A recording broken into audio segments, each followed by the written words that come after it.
আসসালামু আলাইকুম রহমতুল্লাহ। দিল্লি না ঢাকা? ঢাকা ঢাকা ত্রিপুরায় মুখ্যমন্ত্রীর জন্য 600 কেজি আম পাঠালো বাংলাদেশ সরকার, অর্থাৎ মাননীয় প্রধানমন্ত্রী তারেক রহমানের সরকার ত্রিপুরার মুখ্যমন্ত্রীর জন্য 600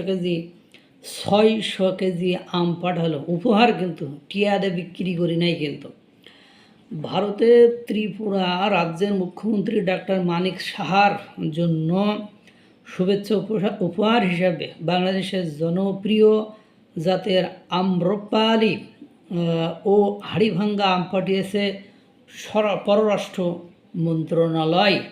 মঙ্গলবার 30 জুন বিকেলে ব্রাহ্মণবাড়িয়ার আখাউড়া স্থলবন্দর দিয়ে আমগুলো ভারতের আগরতলায় নিযুক্ত বাংলাদেশের সরকারি হাই কমিশনারের কাছে হস্তান্তর করা হয়।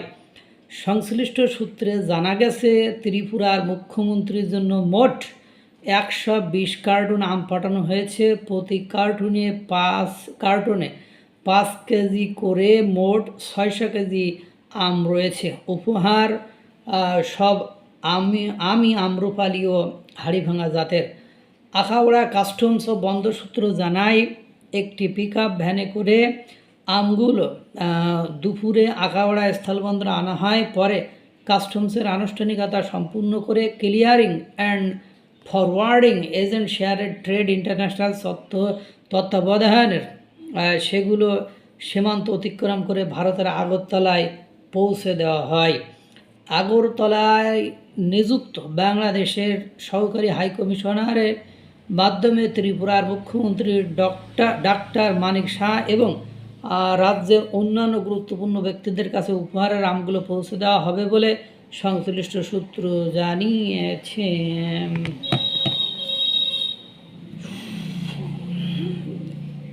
আজ থেকে এই জুলাই মাসের 1 জুলাই আজ থেকে রেল কোচ আমদানি করা হবে। আবার 600 কেজি আম পাঠানো হয়েছে ভারতকে। স্লোগান যতই মধুর হোক না কেন, সেটা রাজনৈতিক মাঠেই মানে। বাস্তবতা সম্পূর্ণ ভিন্ন জিনিস।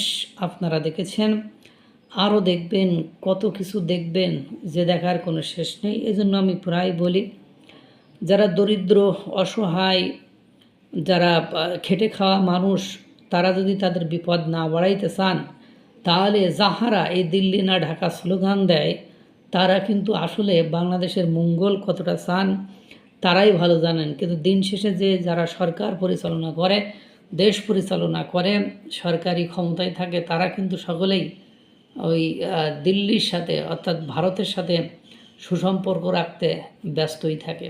আল্লাহ তাআলা সকলকে ভালো রাখুক, সুস্থ রাখুক। আসসালামু আলাইকুম ওয়া রাহমাতুল্লাহ।